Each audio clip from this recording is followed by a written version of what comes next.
Hi అండి, అందరికీ నమస్కారం. ఇదైతే నా సండే రోజు ఈవినింగ్ లాగండి. ఆ రోజైతే ఈవినింగ్ పచ్చి కంకులు అమ్మడానికి వచ్చారు. అయితే మా పెద్ద పాప సరిగ్గా ఎప్పుడు ఈ కంకులను తినది, కానీ అవి చూసేసరికి తనకి ఏమనిపించిందో మమ్మీ కావాలి తీసుకోవా అని అడిగింది.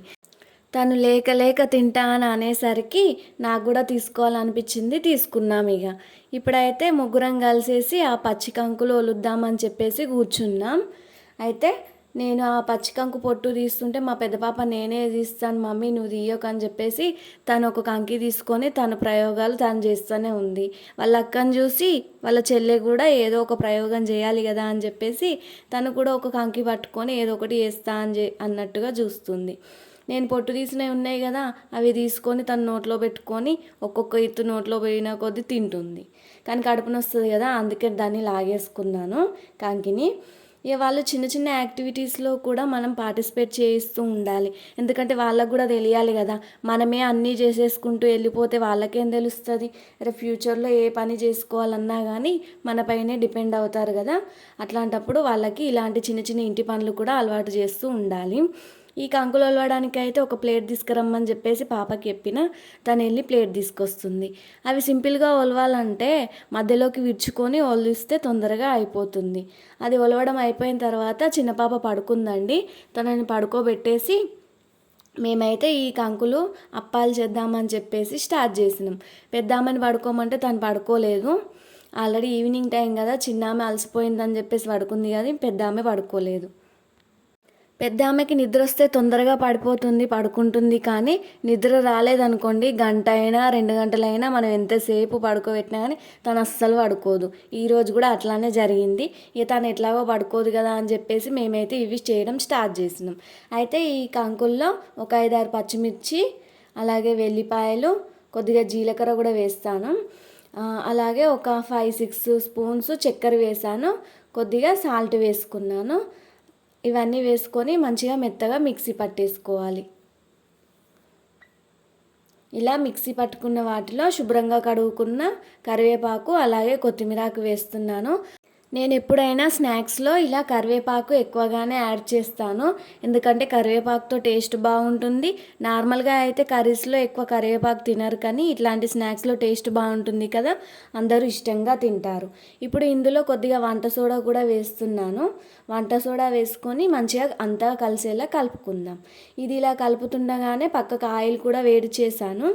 ఇది క్లాత్ పైన చేసుకోవచ్చు, అలాగే కవర్ పైన కూడా చేసుకోవచ్చు, కానీ నేను క్లాత్ పైన చేస్తున్నాను. ఎందుకంటే ఒకేసారి అవి వేగుతుండగా ఒక 5-6 అలా చేసి పెట్టేసుకుంటే ఫాస్ట్గా అయిపోతుంది కదా.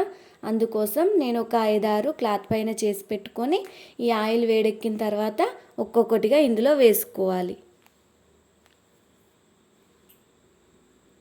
ఇప్పుడు కంకుల సీజన్ కదా అండి, చాలా వరకు దొరుకుతున్నాయి. రోజు అంటే రోజు కాకపోయినా అప్పుడప్పుడు ఒక 2 డేస్కి 3 డేస్కి ఒకసారైనా అమ్మడానికి వస్తున్నారు. సీజనల్ ఫ్రూట్స్ అలాగే సీజనల్ ఫుడ్ పిల్లలకి తినిపించాలి కాబట్టి ఏ సీజన్లో ఆ సీజన్కి సంబంధించిన ఫ్రూట్స్ అయినా ఫుడ్ అయినా అన్నీ వాళ్ళకి టేస్ట్ చేపించాలి. ఇలా ఒక్కొక్కటిగా వేసేస్తున్నాను. ఫస్ట్ అయితే కొంచెం హై ఫ్లేమ్లో పెట్టేసుకొని తర్వాత సిమ్లో పెట్టుకోవాలి, ఎందుకంటే లోపల వరకు ఉడికిపోవాలి కదా కంకి అనేది. ఈ కంకులతో అయితే మా ఇంట్లో ఒక్కొక్కరికి ఒక్కో రకమైన టేస్ట్ అండి. నాకైతే మక్క గారెలు ఇష్టం, మా ఆయనకైతే మక్క అట్లు ఇష్టం. అది పాలామృతంతో చాలా బాగుంటుంది. అందుకోసమే నేను అన్ని కంకులు గారెలు చేయలేదు, అట్ల కోసం కొన్ని తీసి పెట్టాను. వాటి కోసం నేను అవి తర్వాత చేసి పెడతాను వీడియో. అయితే మక్క గారెలు చేయడం అయితే అయిపోయింది. ఇలా చేయడం అయిపోయిన తర్వాత ఇవాళ సండే కదా, బుక్స్ అన్నీ ఓపెన్ చేసి చూసేసరికి ఏంటంటే ఒక్క బుక్ కూడా సరిగ్గా లేదు. ఎందుకు మొన్ననే పుట్టలు వేసావు కదా ఏమైంది అని అనుకోవచ్చు, కానీ మా పాప చేతిలో ఆ బుక్స్ కొద్ది రోజులు కూడా ఆగవు. అన్నీ పుట్టలు ఊడిపోయినాయి. మళ్ళీ ఒక్క బుక్ కూడా దానికి అతుక్కొని అయితే లేదు, అన్నీ ఊడిపోయినాయి. వాటి నుండి బుక్ 2 సెపరేట్ అయిపోయినాయి అన్నట్టు. అయితే ఈరోజు అన్ని బుక్స్ రోజు చూస్తున్నా, ఈరోజు చేద్దాం రేపు చేద్దాం అని చెప్పేసి ఆగుతూ వస్తున్నా. ఎందుకంటే అవి అతుక్కోవడానికి టైం పడుతుంది కదా, అది అతికించగానే మళ్ళీ తీసి హోంవర్క్ చేయించడం. హాలిడే వస్తే బాగుంటుంది కదా, హాలిడే రోజు అతుకు పెడదాం అన్నట్టుగా వెయిట్ చేశాను ఇన్ని రోజులు. అయితే ఇప్పుడు ఒక్క బుక్ కాదు కదా, అన్ని బుక్స్ ఊడిపోయినాయి. ఇప్పుడు మళ్ళీ మళ్ళీ వాటికి పుట్టలు వేయాలి, మళ్ళీ పిన్స్ కొట్టాలి, అతుకు పెట్టుకుంటూ అన్నీ మళ్ళీ ఫస్ట్ నుండి వర్క్ చేసి పెట్టాలన్నట్టు. అయినా కొంతమంది పిల్లలవి బుక్స్ నీట్గా ఉంటాయి, కొంతమందివి ఇలా. అందులో మా పాపవి కూడా. వాళ్ళకేం తెలుసులేండి అలా నీట్గా ఉంచుకోవాలి, చింపుకోవాలి, అది ఇది అని తెలియదు కదా. వాళ్ళకి అవన్నీ తెలుసుంటే బాగుండేది, కానీ వాళ్ళు పెరిగిన కొద్దీ నేర్చుకుంటారు. మనమే అడ్జస్ట్ అయిపోయి ఇలా చేయకూడదమ్మా, అలా చేయకూడదు అని చెప్పేసి అన్నీ నేర్పించుకుంటూ రావాలి. కానీ వాళ్ళు చేసే పని వాళ్ళు చేస్తూనే ఉంటారు, మనం ఎన్ని చెప్పినా కూడా. ఇదంతా అయిపోగానే మళ్ళీ క్లీనింగ్ సెక్షన్ స్టార్ట్ చేసేసిన. ఎందుకంటే మక్క గ్యారాలు చేసినాం కదా, మనం ఏమైనా వంట పనులు చేసినామంటే, వంట ప్రయోగాలు చేస్తే మనకు ఎక్స్ట్రా వర్క్ ఏంటంటే ఈ బోల్లే. ఇవన్నీ అయితే క్లీన్ చేసేసుకుంటున్నాను ఫాస్ట్గా. మా పాపకి బోళ్ళు తోమడం అంటే చాలా ఇష్టం. తను కూడా నేను తోమాలా, నేను కడగాల, ఏదైనా హెల్ప్ చేయాలా అని చెప్పేసి వస్తుంది. కానీ హోంవర్క్ చేయమన్నాను అనుకోండి, మమ్మీ ఇప్పుడు కాదు మమ్మీ, కోసేపు అయినాక 10 minutes తర్వాత ఈవినింగ్ చేస్తా అనుకుంటూ జరుపుకుంటూ వచ్చేస్తుంది. ఫాస్ట్గా అయితే బోళ్ళన్నీ క్లీన్ చేసేసుకుంటున్నాను.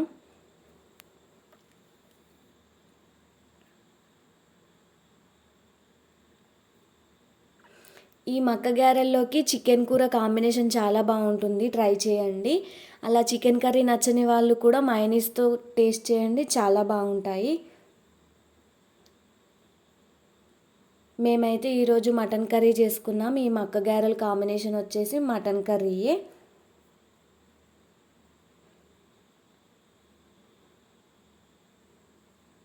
ఇలా పిల్లలతో సండే అల్లరల్లరిగా సందడిగా జరిగిపోతుంది. ఆ డే అంతా అసలు ఎలా గడుస్తుందో కూడా తెలియదు, కానీ అటు ఇటు చూసేలోపే టైం గడిచిపోతుంది. ఈ సండే అంతా వాళ్ళని ఆడుకోవడానికి ఫ్రీగా వదిలేస్తాను. ఎందుకంటే వీక్ అంతా స్కూల్కి వెళ్ళేసి వాళ్ళకి దొరికేది ఒకే రోజు కదా. అందుకే ముందు రోజే అంటే సాటర్డే రోజు హోంవర్క్ చేపించేసి సండే రోజు ఆడుకోవడానికి వదిలేస్తాను అన్నట్టు. మేమైతే ఈ వర్క్ అయిపోగానే మళ్ళీ పైనకు వచ్చేసాం. ఎందుకంటే బట్టలు ఆరబెట్టేసాం కదా, అవన్నీ తీసుకురావడానికి అని చెప్పేసి చిన్న పాప, పెద్ద పాప, నేను ముగ్గురం అయితే పైకి వచ్చేసినాం. ఇలా పైన కొద్దిసేపు టైం స్పెండ్ చేస్తాం. చూడండి, చల్లగా వాతావరణం చాలా కూల్గా ఉంది. ఈవినింగ్ టైంలో అయినా మార్నింగ్ టైం అయినా చాలా బాగుంటుంది. మార్నింగ్ టైం రావడానికి ఎక్కువగా వీలు కాదు, కానీ ఈవినింగ్ టైంలో అయితే వస్తాం. కానీ వచ్చినా కానీ ఏంటంటే మా వరకు అంటే మా ఊర్లో కోతులు చాలా ఉంటాయి. పైనకి రావాలన్నా చాలా భయంగా ఉంటుంది. ఇంట్లో ఉన్నా కూడా ఎప్పుడు డోర్లు వేసుకొనే ఉండాలి. ఎందుకంటే ఆ కోతులు మనం మనుషులు డోర్ తీసుకొని వచ్చినట్టుగా అవి ఇంట్లోకి కూడా వచ్చేస్తాయి. అందుకని ఎప్పుడు భయంగా ఉంటుంది కాబట్టి డోర్ ఎప్పుడు పెట్టేసుకొనే ఉంటాం. అలాగే పైనకి కూడా ఎక్కువ శాతం రాము.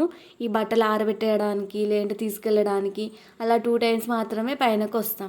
పిల్లలు ఉన్నారు కాబట్టి కోసేపు టైం స్పెండ్ చేద్దాం అన్నట్టుగా కోసేపు ఉన్నాం. కానీ కోతుల భయానికి మళ్ళీ తొందరనే కిందికి దిగేసాం. నేను ఇలా బట్టలు తీస్తున్నా, వాళ్ళు ఆడుకుంటూ ఉన్నారు. పైన ఎప్పటివో వాడి పడేసిన చీపురు ఉంటే దాంతో ఆడుతుంది చూడండి మా పాప. దానితో నేను బట్టలు ఆరేసిన తాడు ఉంది కదా, దాన్ని కొట్టుకుంటూ ఆడుతుంది. మా చిన్న పాపకైతే పెద్ద ఆమెకి స్కూల్ లేకుంటే పండగ ఆ రోజు. ఎందుకంటే మిగతా రోజులన్నీ స్కూల్ ఉంటుంది కాబట్టి తను స్కూల్కి వెళ్ళిపోతుంది. డే అంతా మేమిద్దరమే ఉంటాం కదా. ఇక మిగతా రోజు ఈ సండే రోజు వచ్చిందంటే పెద్ద ఆమె ఇంటి దగ్గరనే ఉంటుంది కాబట్టి వాళ్ళిద్దరికీ పండగ ఆ రోజు. ఏదో ప్రయోగాలు చేస్తూ ఉన్నారు. ఈ బట్టలన్నీ తీసుకొచ్చి నేను బెడ్ మీద పెట్టేసి అలా బయటకని ఏదో పని మీద వెళ్ళేసి వచ్చేసరికి వాళ్ళిద్దరు కలిసి ఎలా చేశారో చూడండి. ఇప్పుడు ఈ అంగడంతా సర్దేసుకోవాలి. ఈ షెల్ఫ్లకి పరదా వేద్దామని చెప్పేసి కర్టెన్ తీసుకున్నా, కానీ అది వేయడానికి ఎప్పటికి భాగ్యం వస్తుందో తెలీదు. పరదాలు అయితే తీసుకున్నా కానీ పైప్ లేదు. ఆ పైప్ తీసుకొచ్చిన తర్వాత ఈ కర్టెన్ వేసుకోవాలి. బట్టలన్నీ సర్దేసి ఈ బెడ్ పైన అయితే బెడ్షీట్ వేస్తున్నాను. బెడ్షీట్ కూడా కొంచెం షేడ్ అయిపోయినట్టుగా అయిపోయింది, కొత్తది తీసుకోవాలి. ఇక నేను ఎంత క్లీన్ చేసి పెట్టినా అది అప్పటి మందమేనండి. మళ్ళీ వాళ్ళిద్దరు కలిసిర్రంటే వాళ్ళు చేసే పని వాళ్ళు చేస్తూనే ఉంటారు. ఆ షెల్ఫ్లో ఉన్న బట్టలన్నీ మళ్ళీ బెడ్ పైన పడేయడం, వాళ్ళ ఏదో బట్టలు మడత పెడుతున్నట్టుగా వాళ్ళు ఫీల్ అయిపోతూ ఆ బట్టలతో ఆడుకుంటూ ఉంటారు. నాకు ఇంకా ఎక్స్ట్రా పని పెడుతూనే ఉంటారు. ఇక అదంతా మనకు అలవాటే కదా, మెల్లిగా అన్నీ సర్దేసుకుంటూ చేసుకుంటూ వెళ్ళిపోవాలి. వాళ్ళు అలా అంగడి చేస్తూనే ఉంటారు, నేను సర్దుతూనే ఉంటాను. ఇదే నా సండే వ్లాగ్ అండి నా పిల్లలతో. మీకు అందరికీ నచ్చుతుంది అని అనుకుంటున్నాను. నచ్చితే సబ్స్క్రైబ్ చేయండి, లైక్ చేయండి, అలాగే షేర్ చేయండి.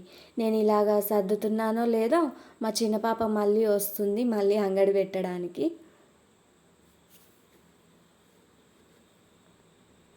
Thank you for watching. Please subscribe.